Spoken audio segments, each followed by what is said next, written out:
Em nome do Padre, e do Filho e do Espírito Santo. Amém. Caríssimos fiéis, caríssimos amigos, hoje, 18 de janeiro, a Igreja celebra a festa da Cátedra de São Pedro. A festa da fundação da Diocese de Roma, portanto. Diz a Sagrada Escritura: darás à luz um filho, e este será grande, e chamá-lo-ão Filho do Altíssimo. Ele reinará eternamente sobre a casa de Jacó, e o seu reino não terá fim. Com estas palavras, o arcanjo São Gabriel anunciou a Maria Santíssima o reino eterno de seu Filho, nosso Senhor Jesus Cristo. Orientados por uma estrela, chegaram os magos e renderam homenagens ao menino Deus. Quando o governador romano Pilatos perguntou a Jesus: és de fato o rei dos judeus? Este lhe respondeu: tu dizes, mas o meu reino não é deste mundo. Quando Jesus Cristo, 40 dias depois de sua gloriosa ressurreição, se preparou para voltar ao Pai, deu o caráter visível de sua dignidade real a um homem, para ser seu substituto até o fim dos séculos. Para este elevado cargo, Jesus Cristo escolheu a Simão, filho de Jonas, cujo nome mais tarde foi mudado para Pedro. Diz nosso Senhor: tu és Pedro, e sobre esta pedra edificarei a minha igreja.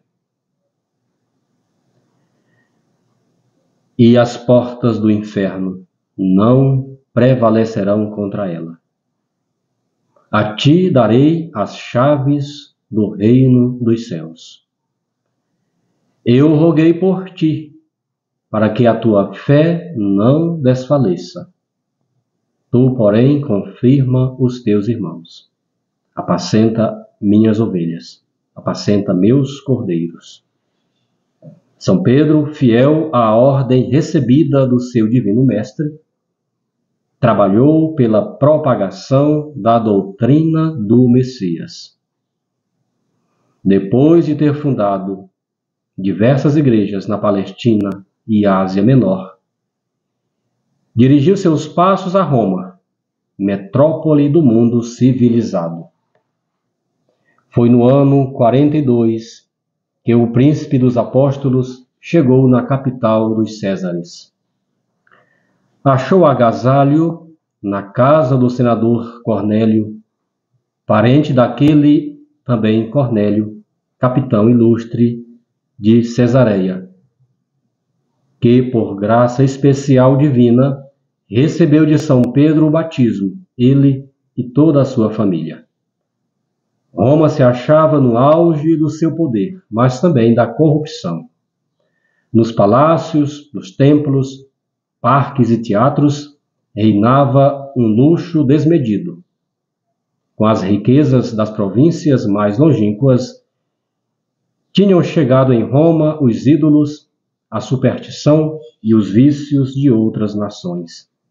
Se de um lado havia incalculável riqueza, grande parte da população gemia debaixo do jugo da mais vil escravidão.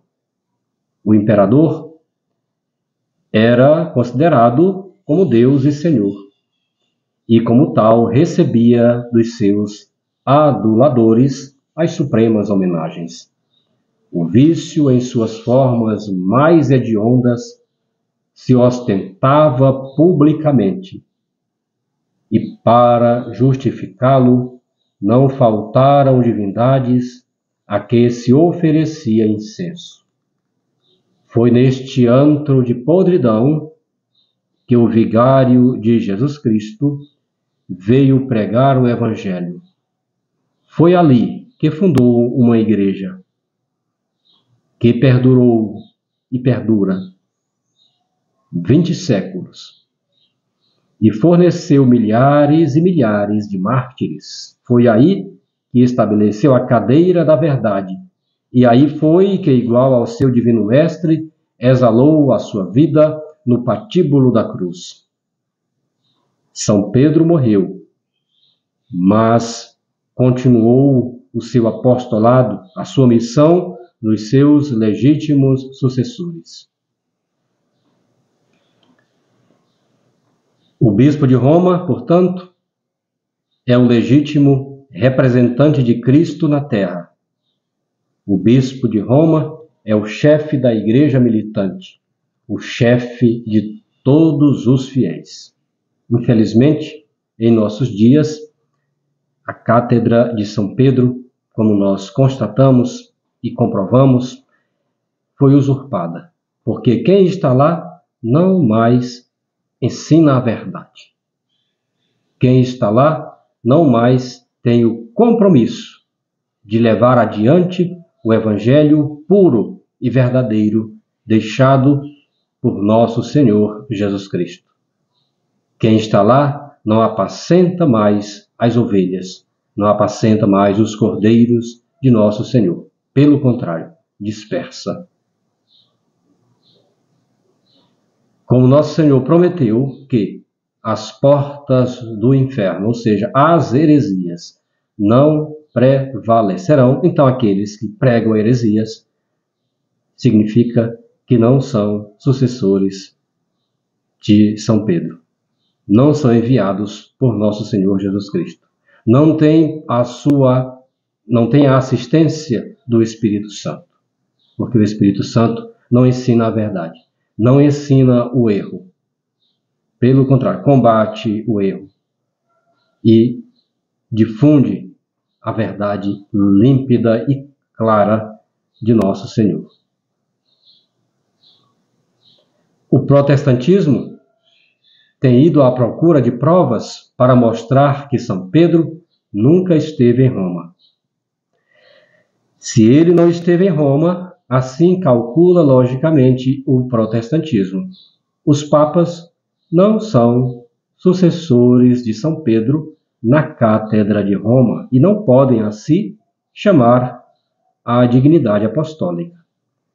Não foram felizes os amigos de Lutero, por sinal, aqueles que ocupam, ou o atual ocupante da cadeira de São Pedro, é amigo íntimo dos protestantes, sobretudo de Lutero, que a igreja tanto combateu, por ele ter trazido essa heresia que leva as almas à perdição. Portanto, não é um legítimo sucessor de São Pedro. O resultado de sérios estudos feitos por historiadores contra esses amigos de Lutero, tanto católicos e até protestantes, sobre este assunto tem sido este, que São Pedro esteve em Roma.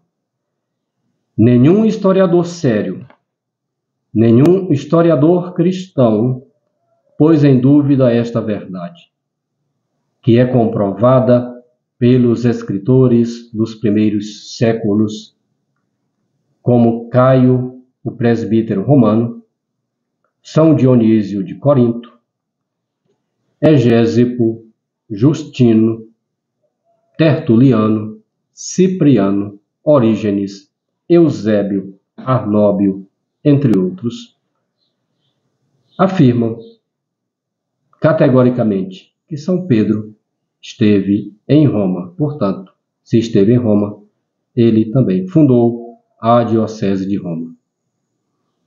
E para comprovar isto, desde imemoráveis tempos, é na igreja celebrado o dia de hoje, em que São Pedro fundou a Diocese de Roma. Santo Agostinho, século IV, por exemplo, em um dos seus sermões, se refere já a esta festa. Os calendários e martirológios mais antigos também a mencionam. Se é festejado na cristandade toda o aniversário da eleição do Papa, se cada diocese celebra o aniversário da sagração do seu bispo, digo, dos legítimos sucessores dos apóstolos, justo é que a Igreja toda também solenize o aniversário da Cátedra de São Pedro, em Roma, e neste dia dirige suas preces ao Altíssimo, rezando pela prosperidade do Sumo Pontífice. No nosso caso, rezamos para que Nosso Senhor abrevie esses dias em que estamos sem um legítimo sucessor seu, sem um legítimo vigário seu. Peçamos a Deus que escute as nossas orações. E creio eu também, é uma opinião minha, que o que estamos passando nada mais é do que um castigo, um grande castigo infringido a todos os católicos, para que assim possamos confiar e buscar mais a Deus, e não confiar nos homens e buscar agradar o mundo. São Pedro é aquele que conduz a Igreja, coluna e o fundamento da verdade. Então, aquele que está ensinando o erro, a mentira, logo significa que não é um legítimo sucessor de São Pedro. De Cristo veio-lhe o poder. O poder veio de Cristo.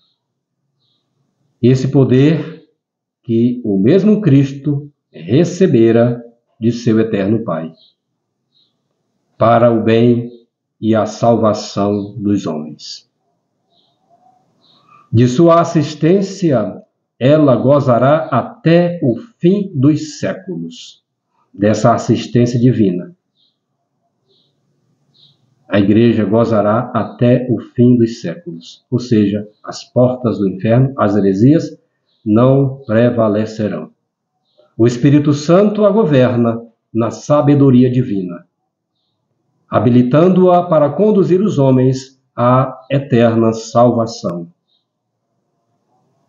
Então a Igreja ainda permanece visível naqueles sucessores dos apóstolos que anunciam, que pregam, que ensinam a verdade, conduzidos pelo Espírito Santo.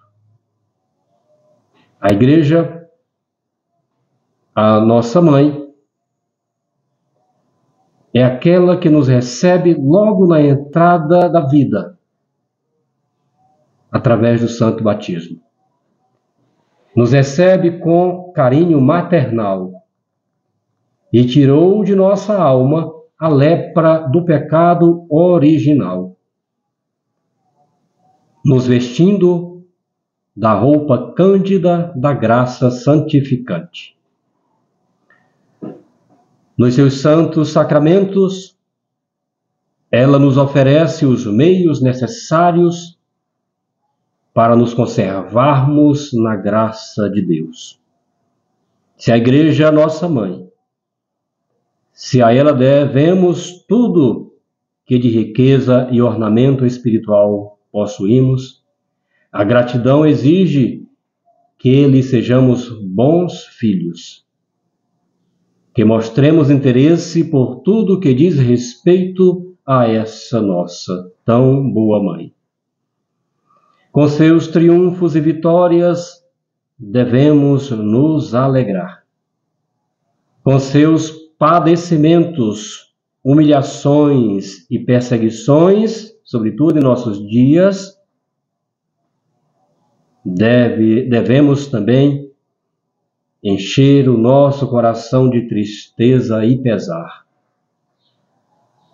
A Deus devemos pedir todos os dias que proteja, que defenda a sua obra na terra e dê à sua Igreja a vitória sobre seus inimigos, que são numerosos e poderosos, inclusive usurparam as estruturas físicas e jurídicas da Santa Religião Católica. Portanto, cultivemos e conservemos em nosso coração um amor terno e vivo à Santa Igreja, para que sejamos a expressão também dos seus sentimentos e palavras, como escreveu o Santo Bispo. Ó Santa Igreja Católica Romana, Mãe das igrejas e Mãe de todos os fiéis, Igreja por Deus instituída para reunir todos os seus filhos na mesma fé, na mesma caridade, hoje e sempre nos declaramos em favor de tua unidade. Mais fácil seja eu me esquecer de mim do que de ti, ó Santa Igreja Romana. Que antes seque a minha língua do que não mais me lembrar de ti, e em ti procurar toda a minha alegria. Louvado seja nosso Senhor Jesus Cristo, para sempre seja